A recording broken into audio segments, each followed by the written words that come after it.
Bob Marley hizo música no fue para hacerse rico, sino para alimentar una nación en hacer la paz. Hizo música para sanar a su pueblo. Una familia se despide con la Biblia entre las manos. Nesta la toma como escudo espiritual antes de partir de su ciudad natal. El momento sencillo y silencioso es la semilla de una historia que pronto estallaría en el ritmo pólvora y revolución. La historia de Bob Marley. Nació el 6 de febrero de 1945, nacido en la parroquia rural de St. Anne, criado entre los callejones de Town. Robert Nesta Marley emergió del polvo de la pobreza para convertirse en la voz más potente que Jamaica haya conocido. Su ascenso no fue una casualidad, fue una respuesta al hambre, a la violencia, al colonialismo y aún latente en una nación recién separada de Gran Bretaña. A medida de los años 70, Jamaica estaba al borde del colapso. Dos partidos políticos, el PNP de Michael Marley y el JLP de Edward Singer, se disputaban en el poder con bala en el lugar de votos. Las pandillas eran el brazo armado de la política y las calles de Kingston se convertían cada noche en campos de batalla. Fue este clima tenso y letal cuando Bob, lejos de tomar el arma, mejor tomó el micrófono. Bob está en una conferencia de prensa. Bob anunció su intención de organizar el histórico concierto Sonríe Jamaica. En un país donde sonreír costaba la vida, la propuesta era casi un acto de locura. ¿Qué pretendía Bob? Era neutral, tomaba partido. La prensa escéptica y agresiva sospechaba que detrás del gesto había una ambición política, pero Bob fue claro: yo no hago política, yo hago reggae. La gente cree que estoy con uno o con otro, pero no estoy con ninguno. Estoy con el pueblo. Y el reggae es la voz de la revolución. La prensa fue implacable, lo acusaron de convertirse en marioneta política. Pero si mi música puede ayudar a detener una bala, entonces vale la pena. La respuesta de la calle fue inmediata. Más tarde, en el año 1976, en Kingston, Bob está jugando fútbol con sus amigos e hijos cuando unos matones empiezan a disparar en las calles, donde la violencia era algo normal. Y escuchar disparos, Bob protege a sus hijos y se lo lleva diciéndoles: no se preocupen por lo que pasó. Y aquí es también donde empieza a pensar en Twist Lit Beard. Pero más adelante hay un reto militar. Detienen a Bob por su pelaje de rasta, pero rápidamente es reconocido por un oficial y lo dejan pasar. Sin embargo, anteriormente, si una persona tenía el mismo pelaje de rata, era disparen primero y luego pregunten después. Eso decía la policía. Bob y sus hijos llegan a casa, le cuentan lo sucedido a su madre, Rita, esposa de Bob, mientras ella se preocupa por la violencia constante y la amenaza que hay. Rita le pide que cancele el concierto. No crea que sea coincidencia de hacerlo y Marley y de repente diga que votar. Pero Bob dice que no controla la política, pero ella lo dice que lo piense y lo cancele el concierto por la violencia en su entorno familiar. La pone nerviosa. Más tarde, Bob va a ensayar. La ironía de esta época es brutal. Marley, una figura unida, fue atacada por intentar unir. Su música hablaba de la paz, pero en su entorno gritaba guerra. In Short de Cherry, una de sus canciones más simbólicas, resonaban con un eco de defensa propia en una nación que criminalizaba la resistencia. Luego Rita, que estaba en el grupo de Bob, sale momentáneamente y ve a dos hombres armados corriendo hacia la casa, mientras un tercero apunta con su arma a su cabeza. Los hombres entran a la casa y disparan contra Bob y su amigo Don Taylor. Bob no sale malherido, sin embargo, Rita también recibe un disparo en la cabeza. Bob se pone de pie y lleva a Don y a Rita al hospital. Debido a sus ratas, la bala no llega a alcanzar al cerebro. Si no fuera por eso, la historia fuera distinta. Bob se sienta junto a la cama de Rita mientras ella está inconsciente. Bob recuerda cuando eran adolescentes y Bob comenzó a conquistar a Rita, aunque ella no era muy amorosa, un poco odiosa con él, con las cartas de amor que le enviaban pensando que no lo quería. Pero ella le dice: quiero un hombre ambicioso ambicioso y quiero a alguien en su vida que tenga sentido, alguien que la sepa comprender. Sin embargo, su amigo Don había sido trasladado hacia Miami por las heridas de bala y le pide a Bo que se esconda para que no esté en peligro y toma unos minutos a sola con su esposa. Bob Marley fue hijo de Norma Marley, un hombre británico de más de 60 años, y Sandal Bowker, una joven negra jamaiquina de 18 años. Su padre nunca lo crió ni lo reconoció afectivamente y murió cuando Bo tenía apenas 10 años. Esta ausencia lo rechazó y dejó una marca en su identidad. Bo creció en una sociedad donde el mestizaje era mal visto y sufrió tanto discriminación racial como rechazo social. Nunca habló mucho públicamente de su padre, pero en entrevistas y canciones dejó entender el dolor, ambivalencia y la búsqueda de identidad. Mi padre era blanco y mi madre era negra. Me siento que no soy de ninguno de los dos lados.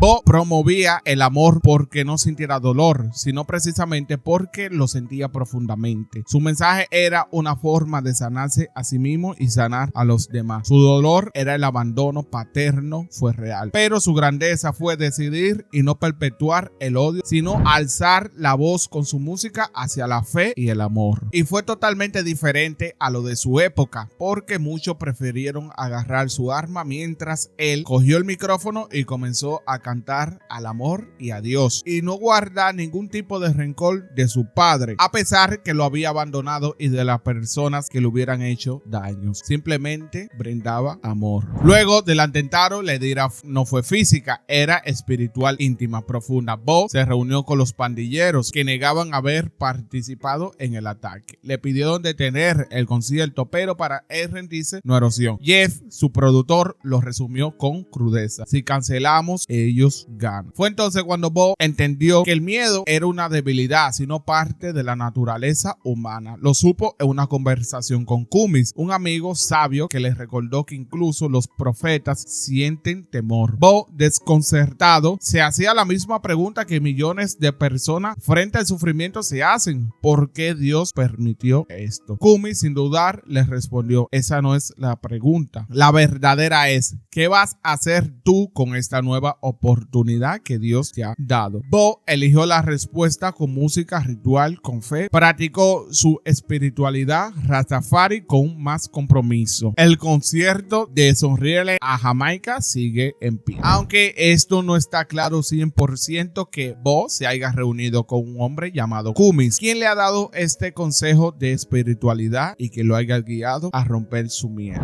La noche del concierto llegó contra todo pronóstico, herido, perseguido y arrepentido. Bob Marley subió al escenario mientras los acordes de reggae comenzaban a calmar a una nación desgarrada. Marley experimentó algo más profundo: el miedo. Por un instante, entre la multitud creyó ver al hombre que intentó matarlo, pero se detuvo. Al contrario, esta visión pareció transformarlo en testimonio vivo de supervivencia. Él, de pie cantando con él, le dio un espectáculo, una cargada espiritual. Al terminar, tomó el micrófono y habló con una sencillez: ama a la humanidad, porque si el perro y el gato pueden juntarse, ¿qué hay de malo en que nos amemos entre nosotros? Fue más que una frase, fue una súplica, una revelación, un mensaje que ningún político se atreve a dar, pero él entregó con ternura y dolor. Sin embargo, tras ese momento sublime, Bob volvió a ver aquella sombra del pistolero. La película muestra a Bob alucinando ver a su atacante entre el público, pero esto es un recurso narrativo para representar el trauma emocional. Esto no fue un hecho histórico, esto no fue verídico, pero lo que sí fue cierto que se giró hacia la multitud y mostró sus heridas. No dijo mucho, dejó que sus cicatrices hablaran. Luego se fue privado. Bob le pidió a Rita que se marchara con su madre a Estados Unidos. Su instinto ya no confiaba en nadie, ni siquiera en su propia isla. 3 meses después surgieron. Bob viajó a Inglaterra desde los parques de Londres hasta una celda policial por posesión de cannabis. Su vida oscilaba entre la completación y la incomodidad. Posiblemente esto nunca fue real tampoco, pero sin registro policial detallado, aunque Bob fue arrestado varias veces, en ocasiones por posesión de cannabis, pero tal como lo muestra la película, que sea en un parque no es 100%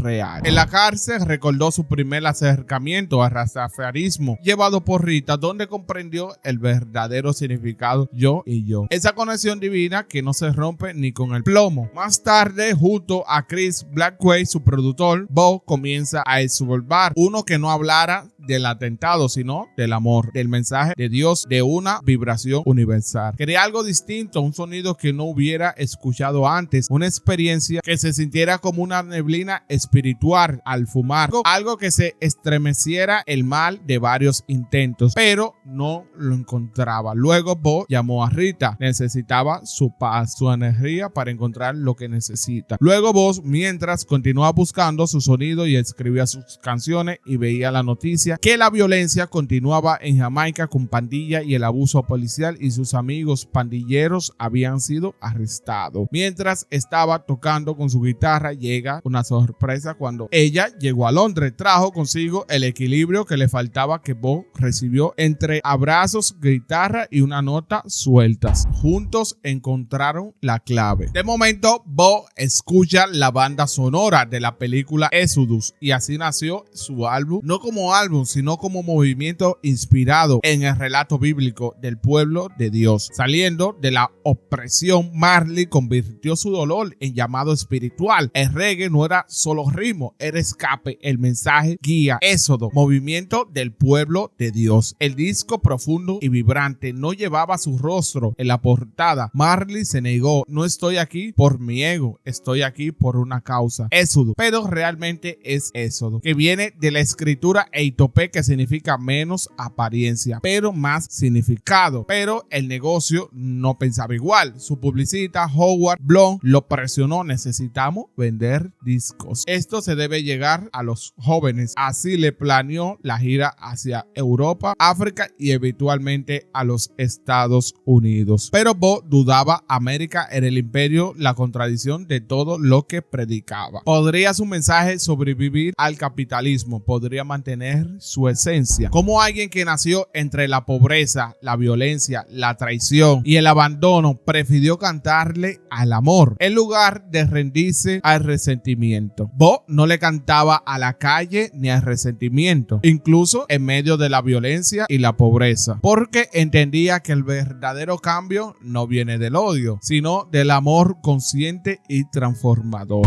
Su mensaje nace desde la herida, pero no se queda en ella. Bo tenía razones que sobraban para odiar. Su padre lo abandonó, lo discriminaban por su raza mixta, sobrevivió a un atentado, pero Marley convirtió el dolor en compasión. Él entendía que muchos de sus agresores también estaban rotos por el sistema, por pobreza, por la ignorancia. Bo no cantaba a la calle ni al resentimiento porque sabía que eso lo convirtiera en una extensión de la misma violencia que lo había herido. Eligió cantar al amor como una arma de redención para liberar a su pueblo, inspirar a los oprimidos y sanar su propio dolor. En el 1977, en París, el escenario arde. Bob Marley, vestido con sus colores, mira el cielo antes de tomar el micrófono y murmura para mí mismo: gracias, Yahvé. La gira por Europa inicia con gloria. Francia, Alemania, Italia, Suecia. Los discos de Exodus se venden como pan caliente. Marley ya no es solo una estrella de Jamaica, es un profeta mundial, pero detrás de los aplausos y la espiritualidad, la fama empieza a nublar su esencia. Pero el éxito, como el fuego, calienta y también quema. Durante un partido informal de fútbol, Bob tropieza una lesión en el dedo del pie. Nada grave, pensó, siguió tocando como siempre, agradeciendo a Dios, recordando a su pueblo, evocando su infancia. No sabe que ese pequeño golpe será el principio de su batalla final. Pero la herida silenciosa escondía algo más. La fama le sonríe. Marley se movía ahora entre escenas de gala, empresarios millonarios y presidentes africanos. Conoció a Cindy Braypay, una Miss Mundo blanca, rubia, opuesta a su mundo original, y se dejó llevar por la atracción. Fue un giro visible para quienes los rodeaban, especialmente para Rita. Mientras Bob viajaba por Europa, vendía millones de discos y crecía su infancia espiritual. Su vida personal comenzaba a quebrajarse. Rita sospechaba de Don Taylor, el administrador, quien nunca relevaba los anticipos completos de conciertos. Lo veía recibir sobre moverse en la sombra. En una fiesta elegante, antes en África, Bo era la estrella. Bo es presentado a reyes, presidentes. La música lo ha llevado donde antes solo había pobreza. Pero Rita observaba algo más. Don, su antiguo amigo y mano derecha, recibe discretamente un paquete de dinero del promotor local. La desconfianza crece. Esa misma noche, Bo se pone celoso al ver a Rita conversando con otro hombre. Ella sale a tomar un poco de aire. Bo la persigue, pero cuando sale para confrontarla, ella le responde con el conocimiento de sus múltiples aventuras y de los hijos ha tenido. Como yo no voy a cenas ni a bares, tú saliste porque querías. Yo también tenía sueño, Bo. Lo dejé por el mensaje que llevabas. No soy tu esposo y soldado a la misma vez. Pero Bo le responde con algo más fuerte. Yo sé que tú tienes un otro hombre en Jamaica. Ella, sin preguntar, le da una bofetada. No fue por el dolor, fue de memoria, fue de dignidad. Le recordó que dejó su sueño por él, que ella era la mujer de proceso, la que estuvo cuando no había nada. Le pidió que no confiara ciegamente en Don, que abriera los ojos y que pensara en sus hijos. Necesito estabilidad, no riqueza y un hogar. Y la discusión termina en silencio. En el siguiente espectáculo, algo explota. Bo confronta a Don tras los bastidores. Te dije que no me mientas. Lo golpea, la rabia lo domina, sus compañeros y Rita lo detiene. Sin embargo, aunque Bo tuvo algunos conflictos económicos con algunos de sus asociados, no hay constancia de una pelea física entre Bo y Don Taylor como se muestra la película. Pero hay algo en él que ya él no es el mismo. El mensajero está perdiendo el control. Poco después, Chris nota una mancha negra en el dedo del pie de Bo, la misma del partido de fútbol. Bo no le da importancia, pero la preocupación crece. Finalmente accede a visitar un médico. Es diagnosticado melanoma maligno. La recomendación médica es clara. Hay que amputar el dedo para evitar que el cáncer se propague. Bo se niega, pero para él cortarse un miembro es una violación espiritual. El cuerpo es el templo de Yah. No puede mutarlo. Chris intenta hacer para que entre en razón, pero Miley se encierra en su silencio. Días después, Rita aparece en la casa de Bo. Él lleva días sin dar señales. Lo encuentra solo, triste, ausente. Se entera del cáncer. No por él, sino por los rumores. Esto no es diferente a todas las otras cargas, dice Bo, pero no estás solo. Bo se quiebre. Siento que esta batalla me está ganando. Rita toma las manos, le recuerda a José. Fue atacado por sus hermanos, pero Dios tenía un plan. Tú eres como él. El Altísimo protege a sus elegidos. Todavía tienes mucho por vivir y aún más por decir. Bo lloró no de miedo, sino por de revelación. Esas palabras despiertan algo, una llama, una semilla de decisión.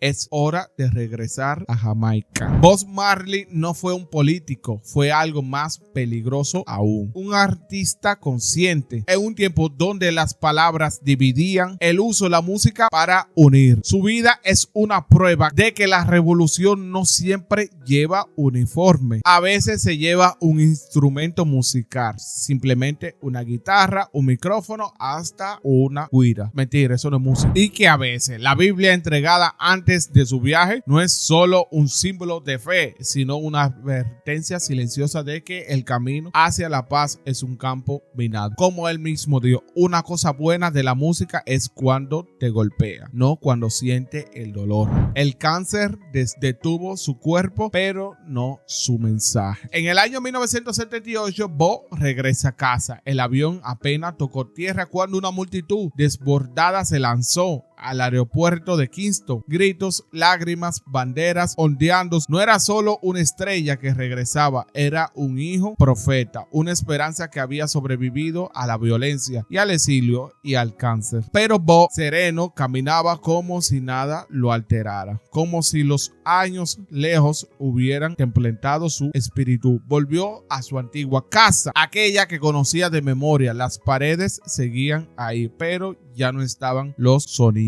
ni las risas, solo el eco del pasado. Observó los agujeros de la bala. La evidencia aún viva del atentado, y ese instante la historia lo puso a prueba una vez más. El hombre que le disparó entró en la casa no con arma, con lágrimas, perdón, susurró como si cada letra pesaran una tonelada. Bosch no levantó la voz ni se puñó, lo miró con pasión y le dijo: no me interesa la venganza, Rastafari. Pero no hay prueba suficiente que Bosch haya enfrentado a aquel hombre que le disparó cara a cara con los pistoleros, ni que ellos hayan ido a haberle pedido perdón directamente a Bosch. Eso es una narrativa más de la película. El 22 de abril del año 1978, el Estadio Nacional de Jamaica se convirtió en el altar de revolución. Decenas de miles de personas coreaban su nombre, Bob Marley, y los Wailers se preparaban para algo más que un show. Iban a brindar un acto de rendición colectiva. Bob subió al escenario. El país, aún dividido políticamente, aún sangrando, lo miraba. Entonces lo hizo. Llamó a los líderes políticos más poderosos del país, Michael Miley y Edward Singer, y con sus dos líderes políticos más poderosos, y con sus manos lo unió sobre el escenario. Un gesto tan sencillo como milagroso. Como si dijeran: si ellos pueden, todos podemos. Acto seguido entonó One Love, una sola voz, una sola isla, un solo pueblo, el legado de un hombre,